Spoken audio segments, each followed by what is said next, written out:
Well, I want to welcome everybody today to our AMA event. I'm Michelle Eastman. I am the president of AMA Wichita, and we are so glad that you have joined us today for this event. Today we have a terrific program planned for you. It's actually the program that so many of you signed up for in March. And we're very grateful that Cassandra Bryan could reschedule and that she could give her presentation for us now in May. So much has changed since we had planned to do that March event. How are you today? How are you doing? Are you ready to go to the movies, or did you recently get a haircut? Things have really changed, and I'm sure that you've all had the opportunity to pivot and do things differently. So just want to say we see you. You're doing great things.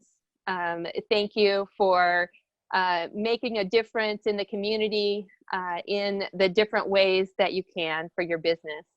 We are definitely all better together. I want to thank our board who have put together this presentation today. They are incredibly amazing folks to work with, and I'm totally blessed to have them on my team. It was our board of directors that decided that for the registration today, that we wanted to give to a local charity. So thanks to Daniel Druard and CoLab. They are covering all of the expenses for today's presentation because we do have some expenses, but 100% of what you gave in donations will go to the Wichita Family Crisis Center today. So really thank you for your generosity. And Cassandra picked our charity today, so we're grateful to be able to do that today. After the presentation, we will have a live Q&A session. You can tweet your questions using @AMA Wichita, or you can send them in the chat. Everyone who submits a question will be entered into a drawing for a prize that we'll mail to you after the event. Also, after today's event, I'll come back on and I want to tell you all about what we have planned for June. That is usually our biggest event of the year, and our board of directors has some great things in store. So I want to tell you all about that event and what you can expect. During the presentation today, we're going to ask that if you would turn off your video and your microphone. That way we can focus on the presentation. But I want to introduce to you our speaker today is Cassandra Bryan. She is responsible for business development and creative direction at her namesake firm, also known as CBD. Specializing in branding, website design and development, and digital marketing services, the firm serves small and large businesses both locally and nationally. Cassandra regularly consults and speaks on the importance of online presence in the digital age, as well as how to both create and maintain that presence effectively. Cassandra, you want to join us? Yes, hi. Thank you guys so much for having me today. I am very excited for the presentation. I did have the opportunity to pre-record that, and so after the presentation, we'll also make that available. I know that AMA will probably post that on their social media, and I'll also have it on my website at cassandrabryan.com/AMA. So it's a bit of an extended cut because I get really excited about this topic, and they told me my video was too long. So if you'd like a little more information and a downloadable PDF, we can make sure that that's available through AMA on our site. But again, just thank you guys for joining us, and thank you for supporting the charity. We are really looking forward to answering your questions at the end, and hope you enjoy the presentation that we put together.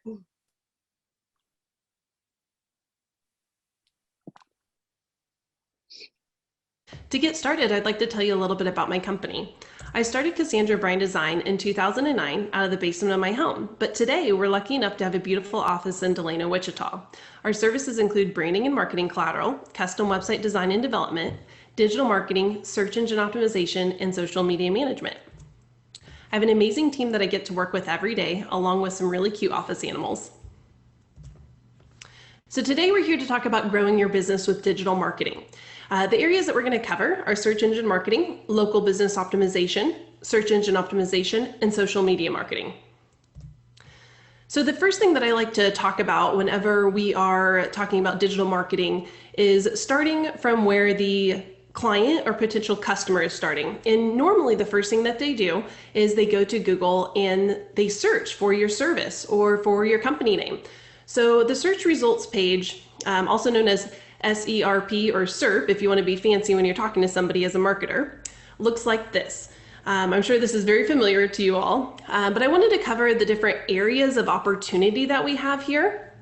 Up at the top, you'll see that there are search text ads. And so basically that's the search engine marketing part. You can pay to be up at the top for any key term in any area. The second area is local business optimization. These are free listings that everybody should be taking advantage of. And the last part of the search engine results page are organic results. And this is based on how well your site is search engine optimized. Something to remember on this page is that this landscape can change daily. It can change from where the person is searching from, and it can also change from what your competitors are doing. So this is a living, breathing page that you should always be taking notice of and checking back on, because all digital marketing is a living project that you have to continuously nurture to get the results that you're looking for. So let's dive into search engine marketing. What you need to know about search engine marketing is that Google Ads is really owning this domain. So if you'd like to be present, say you have a business that's been in business for a while, but you have a new service, or you're just looking to increase your leads, or you're a brand new business, this is an amazing opportunity for you guys to immediately be up at the top. We do not advertise for the example that I have here, Hunter & Son Construction. However, I brought this up because I wanted to point out that anybody can do this. This to me looked like a very organic, kind of family-owned business that they put this ad on, I'm guessing, by themselves. And so really, you don't have to be an expert to place ads here. However, it always helps, of course, with your messaging and receiving the leads once they get to your site. These sometimes can feel intimidating to people because they're not quite sure how they get the ad up there and how to run those effectively. However, Google does an amazing job of walking you through it. So, the best way to learn anything is just trial and error. You should definitely get in there and just walk through the steps that Google provides you to place these ads. So to start, you would go to ads.google.com and create a business account if you don't already have one. Once you have an account and you're in the ads area, you can create a new campaign. The wonderful thing about these campaigns is that you can set your monthly budget and you're not tied into any kind of contract. And so you can start and pause at any time. You can up or lower your budget based on the ad performance. And so you're really in complete control. And there's no waste coverage like when you're doing a billboard and everybody's driving by it. The only people that are going to see your ads on Google are the people that you decide you want to see your ads. So these are extremely targeted and very effective for generating leads. On mobile, it's really important to realize that the search engine text ads take up the whole top part of the screen. So I know that a lot of marketers or business owners always say, hey, I never click on those ads. Do people really click on those ads?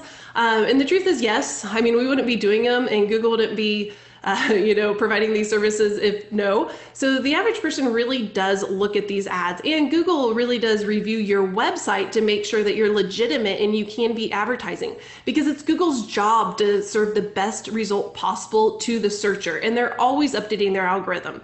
So when you place these ads up at the top, you're going to get instant top exposure, and that's very vital when you have a new business and maybe your organic rankings are a little bit lower on the page.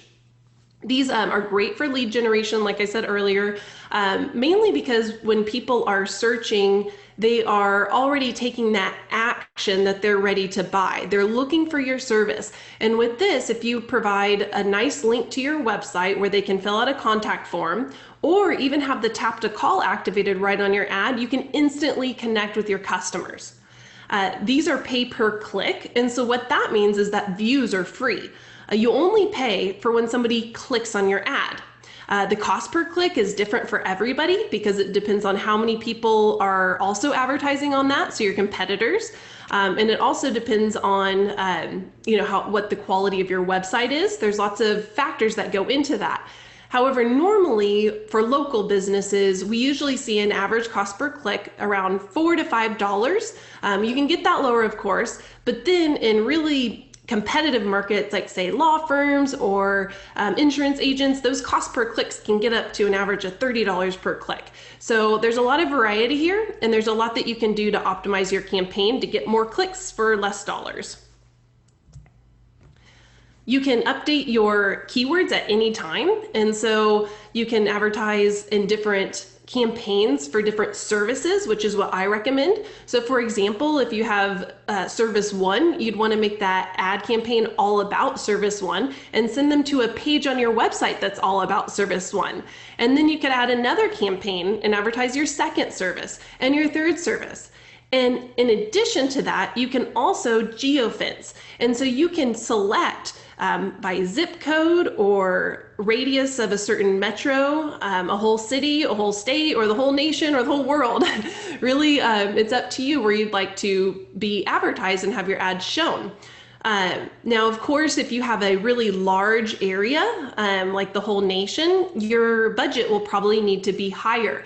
But as you're building this ad through Google, they're going to give you a recommended budget. And so that's going to help you select what your budget should be, and then you can, in live time, look in at your analytics and decide if you should up or down that based on the results that you're getting.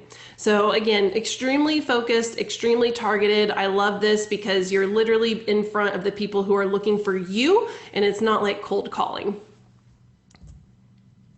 So we have a few tips for more conversions.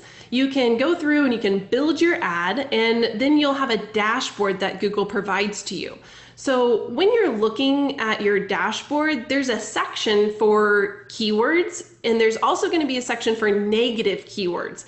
And we don't want your ad to be clicked on for something that you don't do that's similar to what you do. For example, say that you're a commercial construction company and you're running an ad in Wichita. You obviously want to come up for commercial construction companies. So maybe commercial construction is your keyword. But after you run your campaign for a little while, you go and you look at your keywords that are getting clicked on, and you notice that a lot of people are searching commercial construction average cost.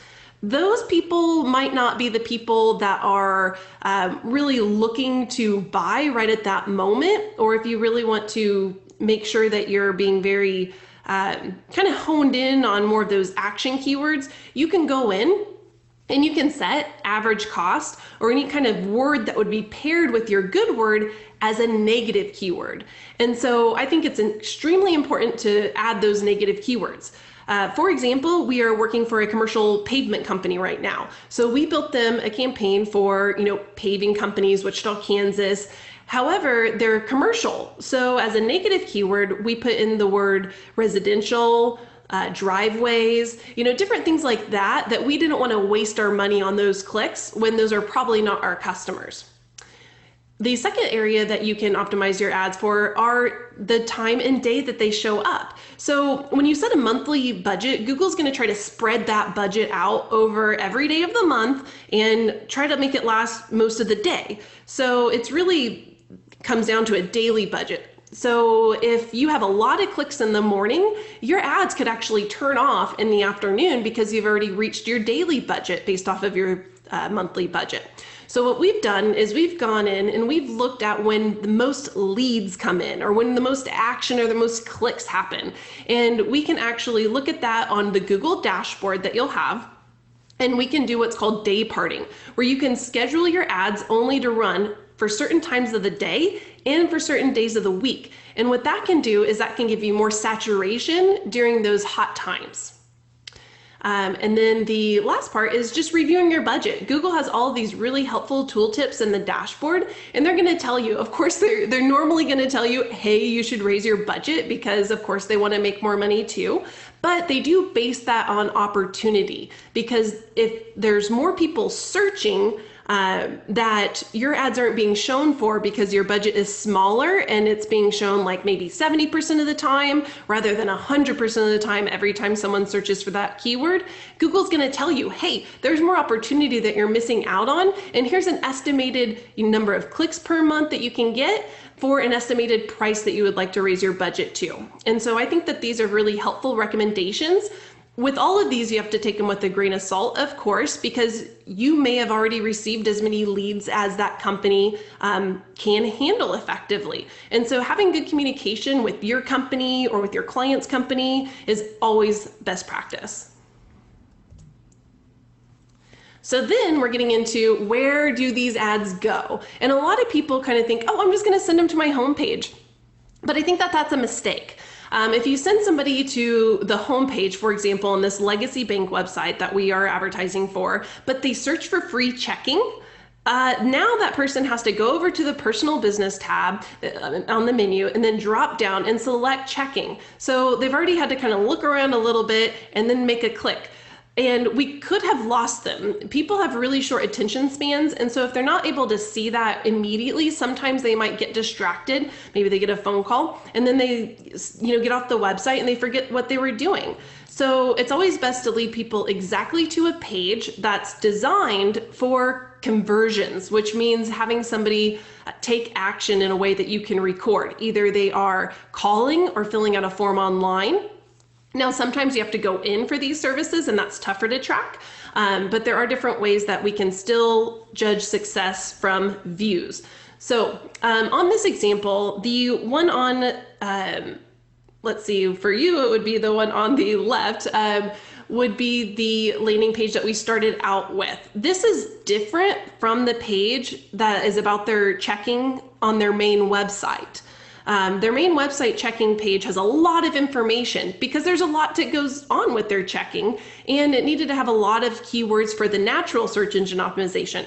But that's just too busy. When people are really looking to take action, you want to make your landing pages short, simple, and lead them to what you want them to do. And so we compressed this checking page into a landing page. That's a unique page that people go to from the ad. So they're seeing something different than if somebody had just went to their website through an organic result. We like to have a simple, engaging headline, and then put your features and benefits right up at the top, because you want to give them the what it is, the benefits of choosing your service, and then how to take action. And so we had this little request an appointment or ask a question sticky red button over in the corner. And that really made an uptick in the leads. So once we added that, because you should continuously be looking at your landing page and going, how can I make this better? Or testing it against another landing page and seeing which one has better results, and then making a change like once a month. You don't want to do this every day because you need to have enough data to compare. But that's the landing page that we started out with. And then if you look at the one next to it that has the Wichita Flag magazine at the header image, that one was an updated one that we did about 60 days later after we let this first one run. And we made some changes to this because I looked at the demographics, and it was a younger demographic that was going to the page. And of course, they're all from Wichita. And I wanted to make it more localized. I wanted to bring them in and have kind of that like cool leather chair where you can kind of see the rug and you see that Wichita flag, and really just make them feel more engaged, like they could take action. So we tested a different image up top. We tested a different image with the ATM photo that you see lower down. And then we moved those call to action buttons to the very kind of front center of the page, so that those would be really easy to click on, so we could track if one of the location buttons was clicked on. And we could also track if the Get Started button was clicked on. That sent them to a short form to request an appointment to open an account. We also increased the benefit visual aspect with the icons, but we reduced the number of benefits. So we picked the top 3 that people were giving us feedback on that were more important to them and pulled those up to the top. And then we went along with more benefits that set Legacy apart from their competitors. So think about something that's different about your company from your competitors. Look at their ads, look at their landing pages, and try to display something that could persuade the visitor to do business with you rather than the competitor.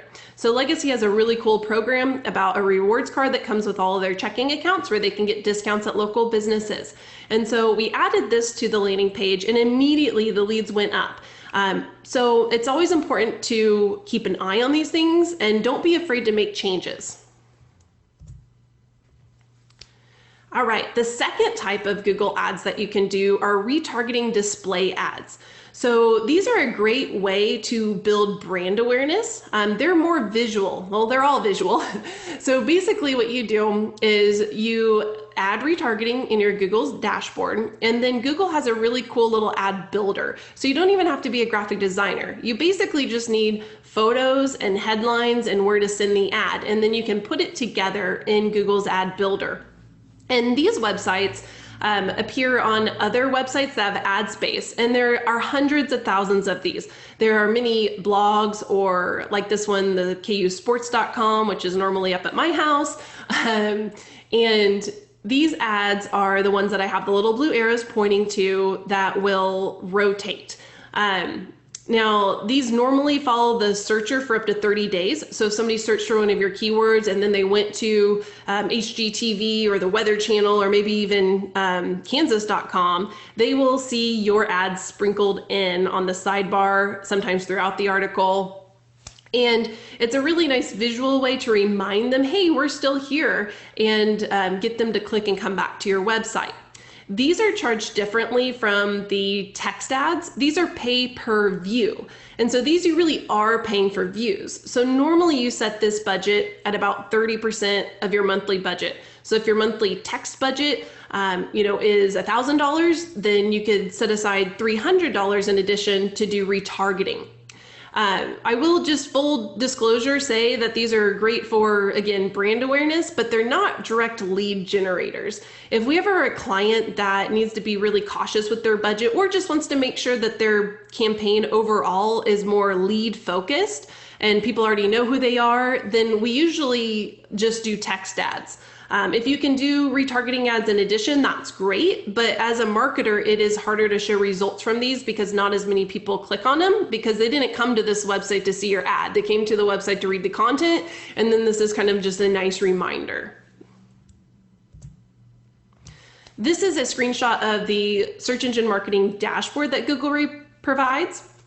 And so they have really robust reporting. At a glance, it could look a little bit overwhelming, but it has some really great information. Up at the top, you're able to change your date range. You can see how many clicks, how many impressions, which are views, how many conversions, which are basically people either calling or filling out a form, because when you set up your ad, it gives you a little piece of code that you give to your web people to put on a thank you page. So then you can attribute those form submissions to your actual ad campaign. And so that's really great when you're working with a company that is very responsive. Like with our web company, we always are very active on making sure that all the tracking codes are in there properly. But it is pretty simple, and they guide you through how to get those tracking codes in there. So don't be afraid to ask your web company or get into that code file and insert that text, because that's going to be how you can validate the success of the campaign. You can access it anytime. You can also automate email reports. And so that's really great because sometimes you get really busy. And even though you want to check in on it every day or once a week, you might not have as much time for that. And so if you have these email reports, it can remind you, hey, I need to get back in there and see how this campaign is going, and making sure that we're not spending too much money on certain keywords or needing to add a negative keyword because some random keywords, activating clicks. So this is an example of Southwestern Remodeling's ad campaign for a 30-day period. And this was from February of this month. So you can see here that they spent about $2,000 and they received 415 clicks and 7,000 views and 31 leads. And so that's a great cost for how many opportunities they had. They could have also had calls, but these conversions are form submissions, so leads on people wanting to get their house remodeled. But of those clicks, people could have called as well. So that's 400 different opportunities that you got to introduce your company to people looking for your services. So that's only 30 cents a view, about $5 a click, and about $65 per lead. So this is a great place to go and get a overall health grade of how your campaign is running. The second section we're going to cover is local business optimization. So these are the map listings that everybody's familiar with in Google, and sometimes going, why aren't mine showing up? And the simple answer is that because Google does get to do what they would like to do. And so they are going to randomize these somewhat, but most likely the businesses that are closer to where the searcher is are going to show up at the top. Usually there's 3 to 5 that show up underneath the map view. So proximity matters, and also reviews matter. And so it's very important to encourage your customers to leave positive reviews, because the more that your reviews are built up, the more likely you are to have a higher position in this area. The text engine ads from Google also appear in this area. So that's really great because you could be at the top of the search engine results if you're advertising. Then you could also be in this area organically, so just by creating this profile, or with an ad. So you can get a couple of placements on the search engine results page by using these profiles. These are free, so everybody should have one. Again, it's really straightforward to go and sign up for. I will kind of whiz through this because I would assume that most of you guys have set these up. And Google also has really great tools. If you go to google.com/business, you can sign up, complete your profile, and then they will go through a verification process so that not anybody can say that they are you. Normally this is done with a phone call where you insert a little code. So you want to be at that place of business that you list as the phone number, or sometimes it's a postcard that you get a code and then you insert it a week or 2 later. So what's important to know on these is that you should definitely fill out the profile in its entirety and include keywords in your about content. So it gives you a little about description. Make sure to repeat some of your services in that area because it will help with you showing up in the results area. Also make sure to do your hours, your address, and your name as it really appears so that way you have consistency on your brand and how your name is appearing throughout the internet. This is a very popular place for people to click. A lot of people really love doing business with local and also trust this section. So the ads really, or not the ads, I'm sorry, the reviews really help with this as well. But these get 44% of the clicks on the first page. And so definitely something to prioritize on making sure it's up to date and that your profile really is filled out in its entirety. You can review or receive Google reviews. People can click to call you straight from this section. So that's a free call. They can get directions, and then they even have a new messaging system where they can send you an instant message if you have that app on a smartphone at your office. And so that's a great way to connect with your customers for free. As with the AdWords, they also have really great reporting tools. So these are really great and free, and I encourage everybody to use the Google My Business profiles. Our next section is search engine optimization. So this is going to weigh heavily on how your site is built. This is what our team specializes at Cassandra Bryan Design. We put search engine optimization into the core of every website that we build because it's really important for you to have these free placements on Google. They're more at the bottom of the search result page, so that's why it is important to also advertise. An effective digital marketing plan is made up of several different pieces: text ads, local business optimization, and search engine optimization. So when you are searching for a particular phrase, like Wichita Construction Company, you will notice that the clients or the websites that come up normally have that within the title of their website. And so it is important to include those keywords in the title and meta description of your website. If you're not sure what that means, then just go to Google and Google your company name or service that you'd like to come up for and look at your result. And if you don't see it in the big blue line or the little gray text, contact your web developer and say, hey, how can I update my title and meta description? And they can help you with that. Or if you know what title and meta descriptions are, go in there and, update those and then check your rankings a week or two later and see if that improved your results. A lot of people will be surprised that some websites don't even have keywords in the meta description, and it's just kind of a random jumbling of words, kind of like this bottom result for the business journals where it's pulling in addresses and different things. That should be overwritten with an actual description for that page. So that's why we really like WordPress websites, because there's a section in the back end per page that says title, description, keyword, and you fill it in and it makes it really easy. So to review the different website ranking factors, there are several, but I have the top ones listed here. First one would be quality content offering real value.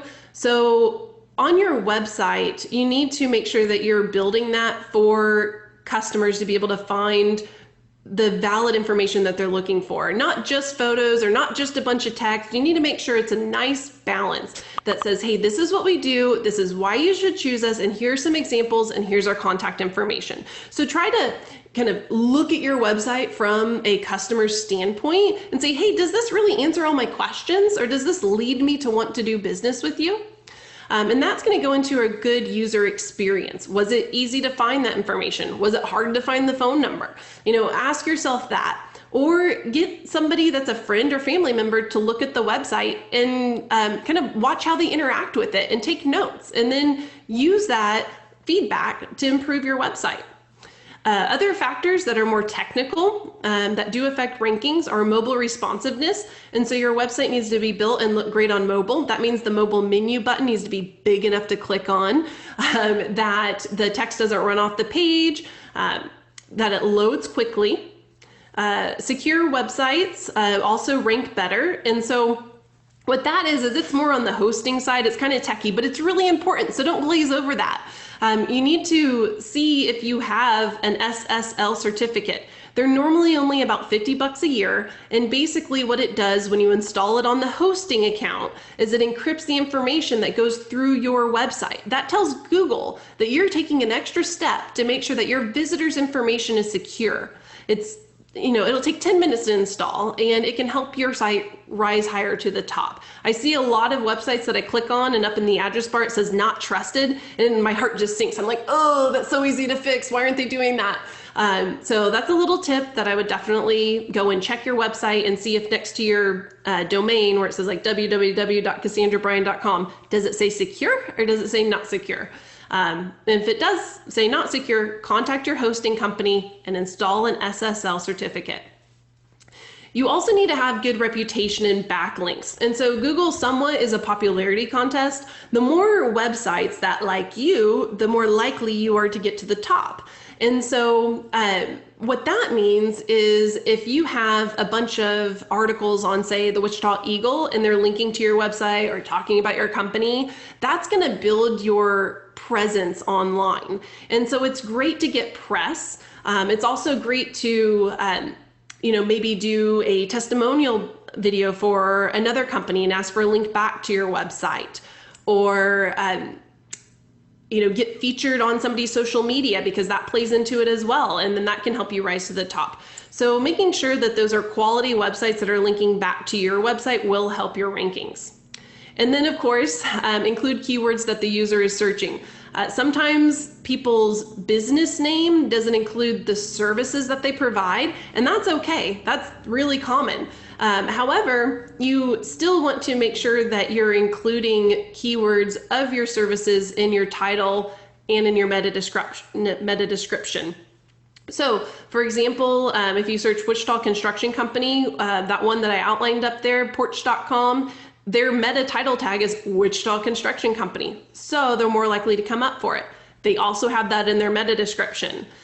You can see that with most of these. EB Construction, they're one of our clients. Their full name is EB Construction, so of course we put that first, but then we did a little divider and then we put Wichita Construction Company in their title tag, because we wanted to make sure that if people searched Wichita Construction Company, that they would come up. And so it's small changes that can make a big difference.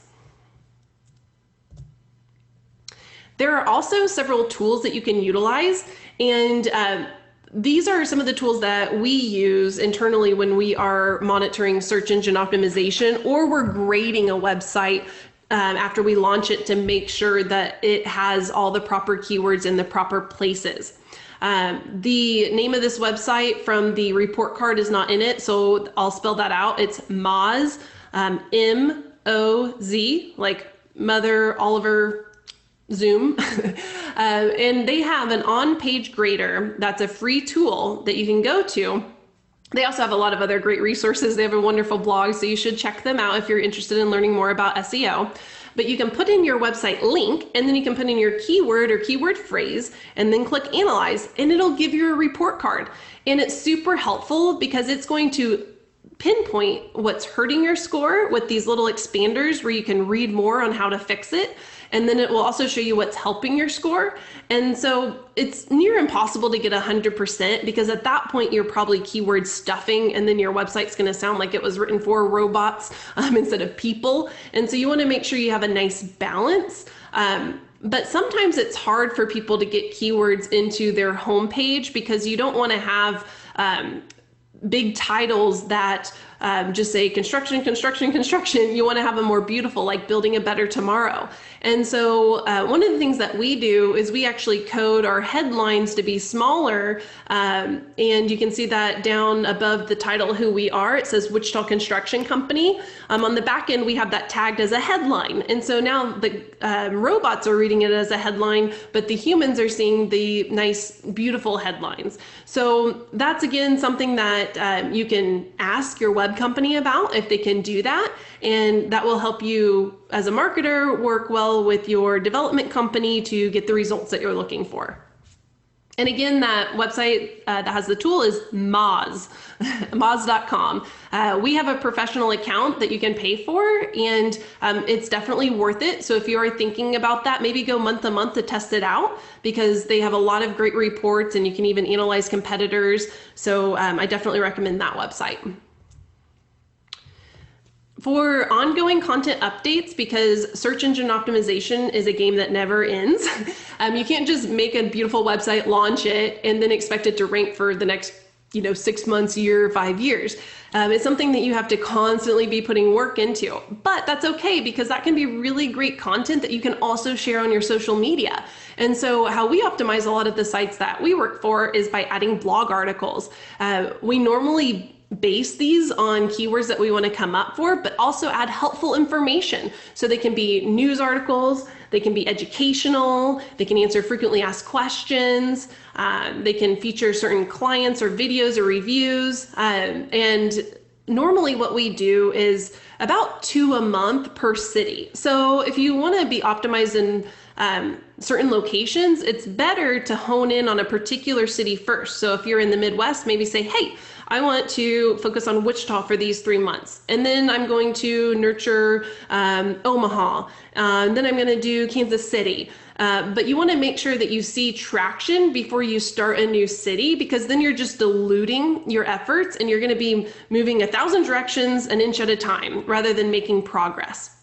So it's really important to, when you're writing these articles, include keywords in your title, because that's going to go into the URL. So that's going to be the link, which Google reads. When you're naming your image, this is something a lot of people will just forget to do or not know that it matters, but it does. Put the keywords in the image file. So if we're optimizing for home remodeling, then this image should be named home-remodeling-wichita dining room.jpg. Then make sure that you fill in the alt tag, which is basically on the back end of your website when you're uploading your picture. Again, if you use WordPress, there's a little field that pops up that says alt tag, and put that keyword in there too. And then include keywords in your text. Normally we try to include the keyword phrase in a subtitle or the content at least 3 more times. And then that's going to create a very optimized article that's going to add a door to your website. So as you're adding articles, say you add 2 per month, you're adding 2 more doors to your website every single month. And it turns into this awesome snowball effect so that Google sees you as an industry leader because you have all of these resources and that there's more doors in for your customers to find you.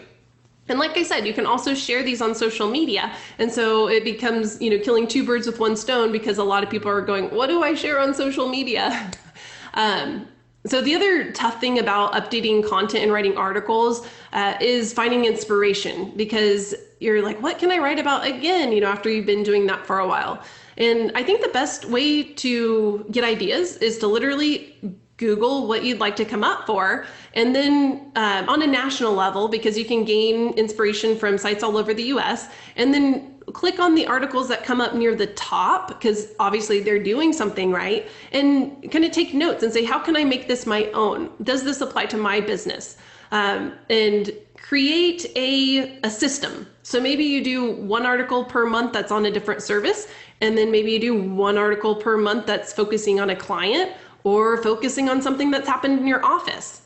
And then schedule that. We always schedule our articles in 3 to 6 month periods of time, and we normally write them all at once, because nobody keeps up with writing a monthly. That's just something that everybody has the best intentions for, but just doesn't happen. So I think it's really important to make sure that you plan ahead, and you also have your content ready to go so you can schedule those postings. The final part of our talk today is social media marketing. So with social media marketing, there are several platforms that you can use. I'm sure you're all familiar with most of these. Facebook is near the top, or at the top. YouTube, Facebook Messenger, WhatsApp app, Instagram. As you can see, there are different choices that you have. However, it's impossible to put your energy into all of these, and also probably wouldn't make sense because your customers are on all of these. So it's best to pick the ones that more of your customers are on. And normally that comes down to Facebook, Instagram, and LinkedIn. So a lot of people will ask, how often should my business post? Well, if you read online, a lot of the articles are gonna say every day, but I think that you also have to be realistic. And I think doing 1 to 2 posts a week as a business is very sufficient, because as a business, when customers are following you, they don't want to be inundated with your postings, and they don't want to feel like they're always advertisements. And so try to make your postings more engaging and a little less salesy. You want to definitely let them know what you do, but you don't want it to be like sale, sale, sale all the time. You want to have a nice balance. So definitely make sure that you post on those national and trending holidays. It seems a little bit silly, but they actually get a ton of traction. And so that's an easy thing to do. Definitely share articles from your website and use hashtags. You can get a lot more exposure by people that are searching by hashtags than you would if you did not use them. So add in as many hashtags as you can think of. There's no limit to those. There are different management softwares that you can use that are really helpful.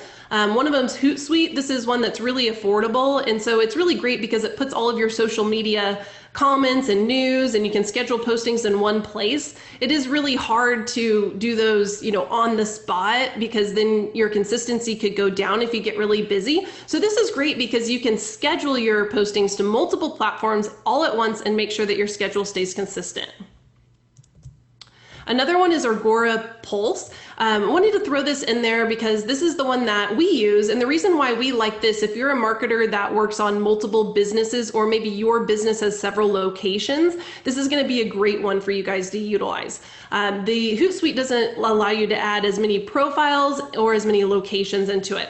So it's a little bit pricier, but it's amazing. And I know that our marketing director and graphic designer can add postings to this to each other, and then like Justine, my marketing director, can add the caption, and then Briar can add the graphic, and then she can approve it. So it really helps with our workflow to keep everything going when you're managing several businesses and several social media platforms.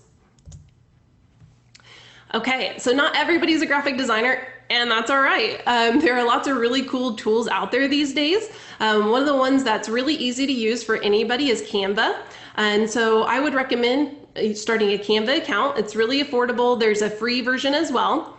You can upload your logo, and then you have access to tons of stock photos. They will generate the image at different sizes for different social media platforms. And you can even make animated images or movies. So this is really great because there's nothing worse than getting to somebody's social media page and seeing half of the graphic cut off on the sides or the top. This can kind of take that sizing difficulty out of the picture and help you produce really professional looking graphics for your social media. Facebook boosted posts are something that I would highly recommend. Facebook is not showing as many organic posts that are not paid for to your entire audience. And so a way to add visibility to your postings would be to boost it. And I have a couple examples here. One is for an industrial compliance company that we advertise for, and their content natively is really dry, and people are like, oh yeah, like I want to read about a safety audit. Said no one.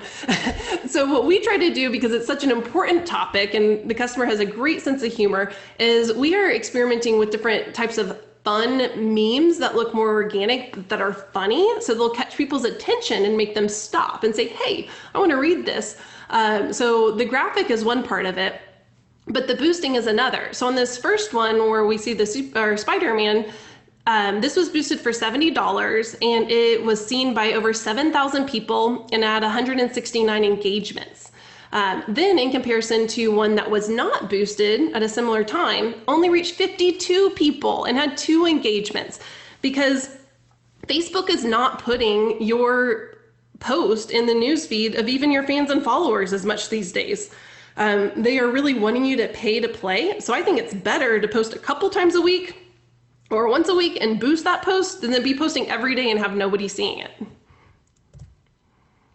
You can also run Facebook ad campaigns. So this is separate from boosting. The boosted posts show up in your timeline, but are on your page timeline. Facebook ad campaigns do not. These are ads that are run that you can be more particular by setting your audience. And so you can choose locations, gender, interest, ages, and then you can create an ad. So they're kind of like the Google text ads, so that these show up in then the news feeds of people that you've selected.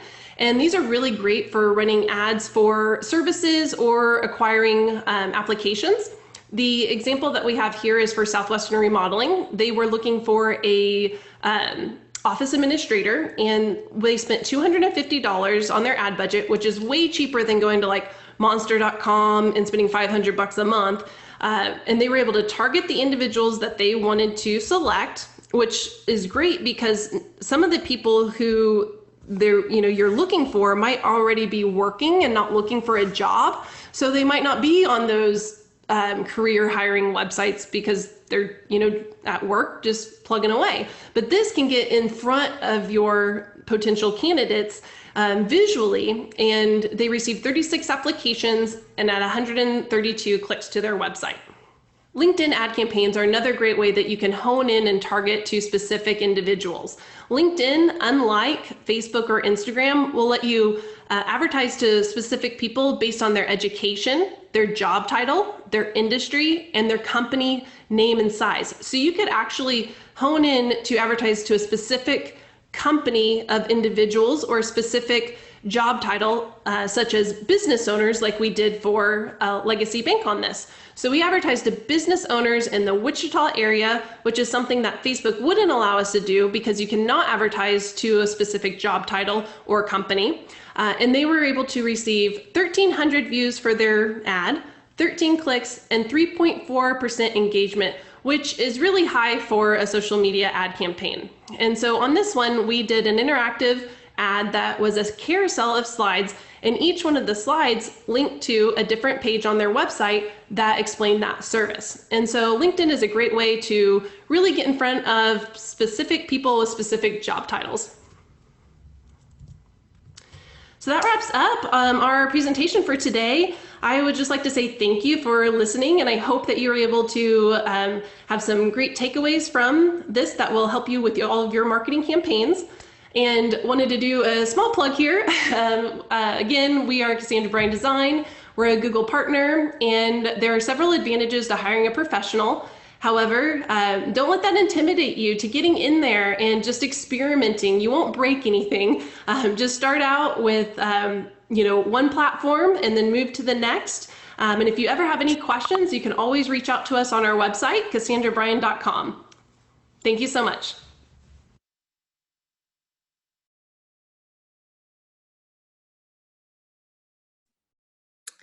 All right. Hi, guys. Paige Hewitt here with Director of Social Media for AMA Wichita, and I'll be moderating the Q&A with Cassie.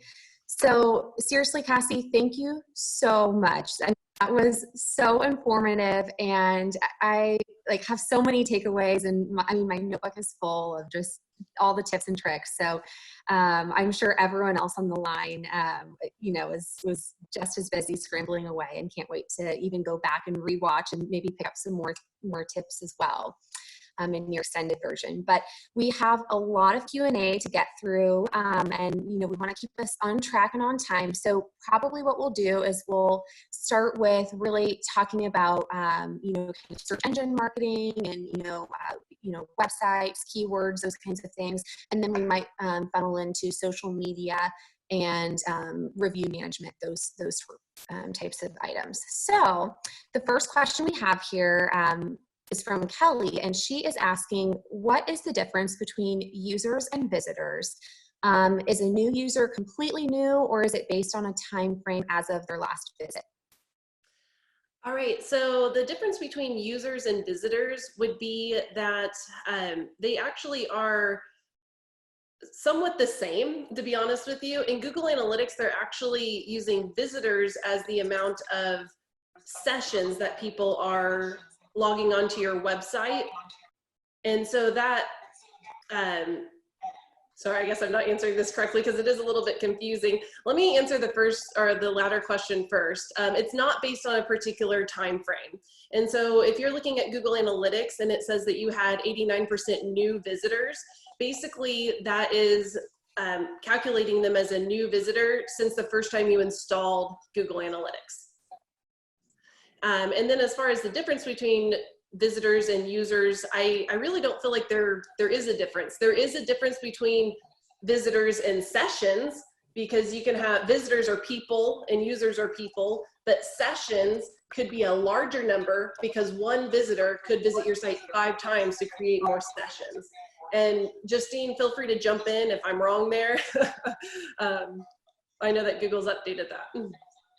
Yeah, it's like a weird thing. So new users and users can kind of cross, and a lot of times a new user will basically be, they got a new cookie placed on that browser. So a new user could be the same person if they're using, like the first time they visit on your website, it's on the browser, and then the first time they visit your website on their phone, they're 2 new users technically, but they're really just 1 user. So it's not like a cut and dry perfect thing. It's just like kind of a baseline. It's, take it with a grain of salt. I think anything with Google, take it with a grain of salt. Yeah. It's not 100%.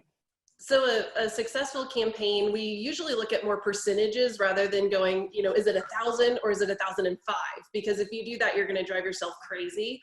And so what you want to do when you're looking at advertising campaign stats is making sure that it's more new users or new visitors, because if you're reaching the same people every month, obviously you're not being introduced to a larger audience. Oh, absolutely. That makes so much sense. Thank you guys for clear. No, it really does. So thank you guys for clearing that up. I know it's, like you said, you kind of take everything with a grain of salt, but that did help clarify that. So the next question we have is from Daniel. How much do meta titles and descriptions matter these days? Beyond just looking nice and human friendly to the user, is it a true ranking weight factor in your estimation? Yes, I believe that it is a true ranking factor. From all of the search engine optimization, industry leading sites that we follow and research that we're doing, and what Google is telling us, whenever you go in and you enter a website and then grade it for SEO, the top 3 areas are always the title tag, the URL, and the meta description. And I think that a way that you can see that that's valid is that when you are searching for a certain service and you look at the Google result,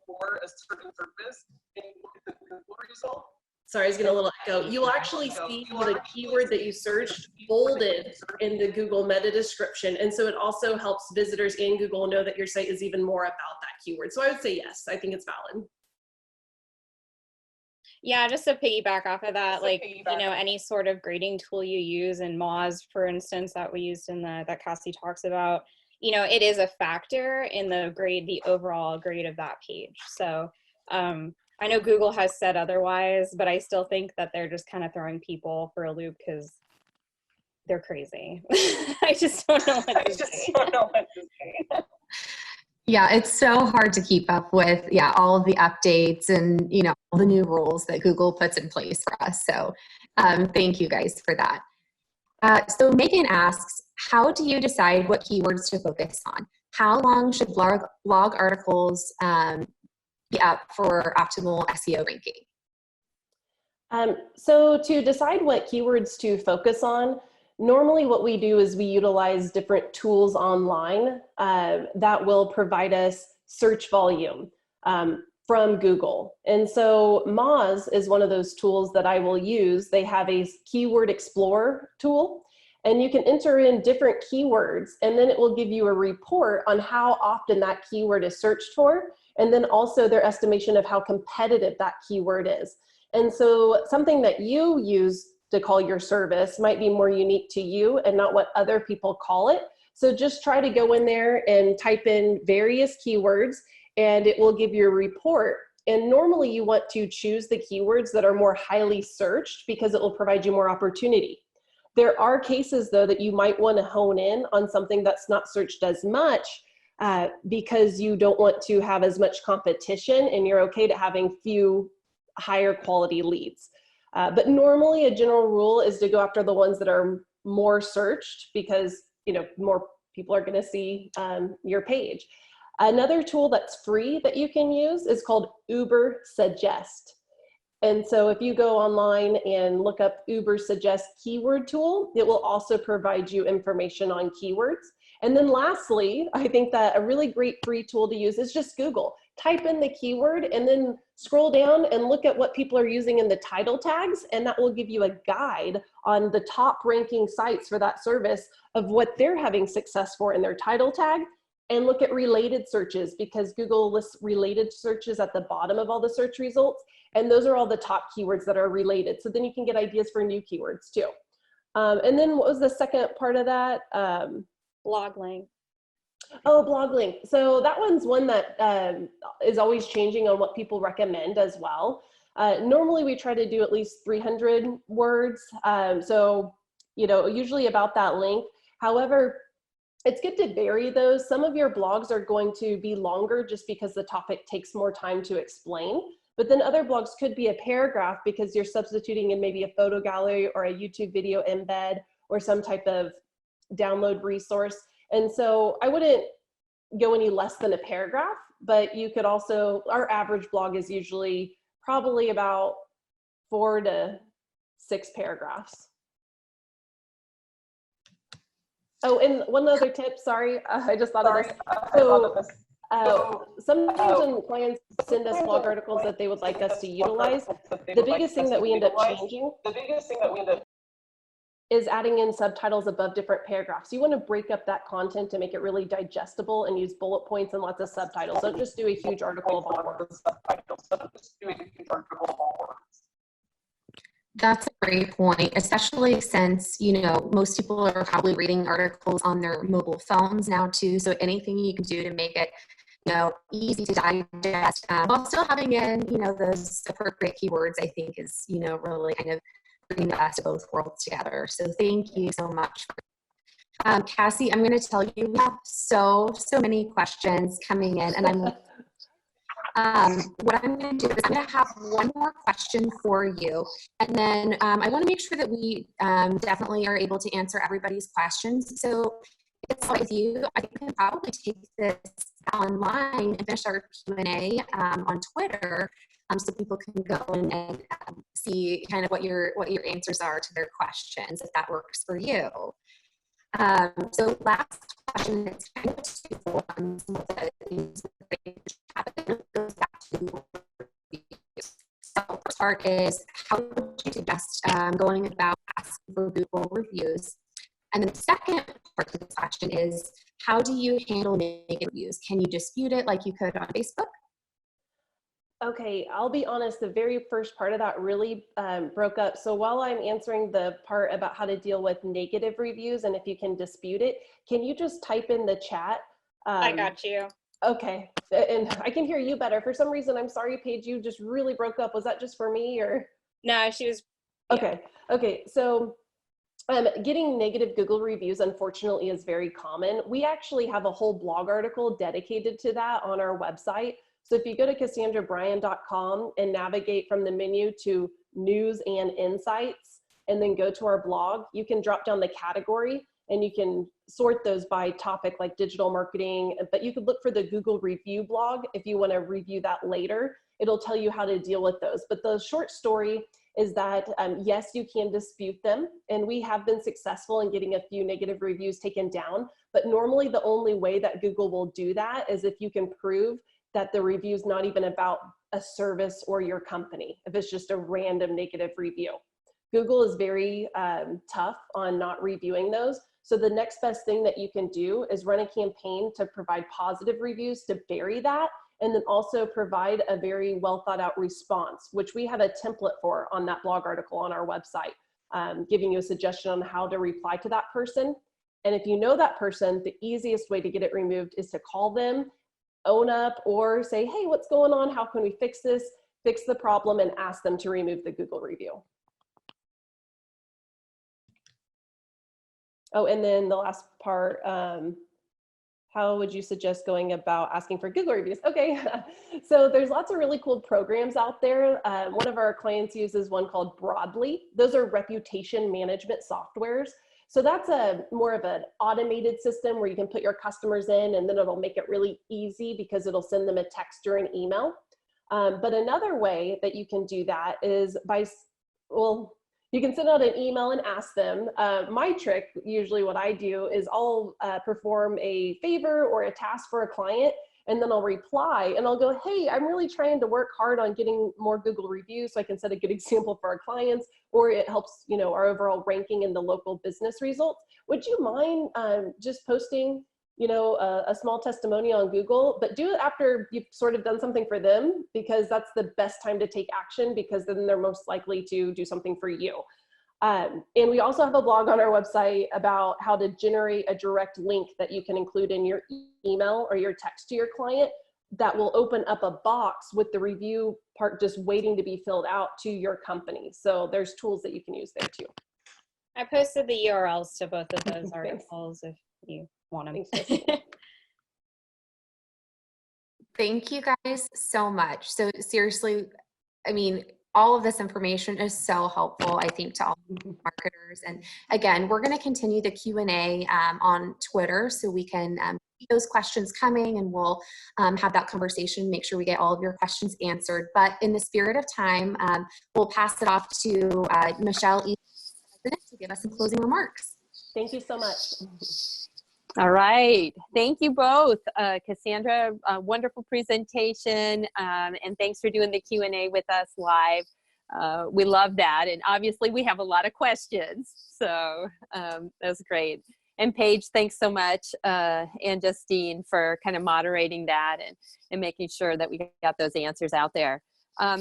For everyone, thanks so much for joining us today. We are thrilled that you were able to take advantage of this information and be part of this particular event for AMA Wichita. You'll get a survey in your email. Go ahead and fill that out. Let us know how we're doing. This whole virtual thing is new, and we are looking for new ideas and ways to make these events very interactive. I want to remind you that there is a great membership deal going on. You can join AMA for just $149 for the entire year.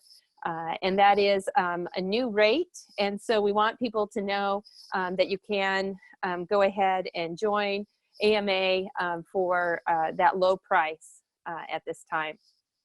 I want to thank everybody who gave to the Wichita Family Crisis Center.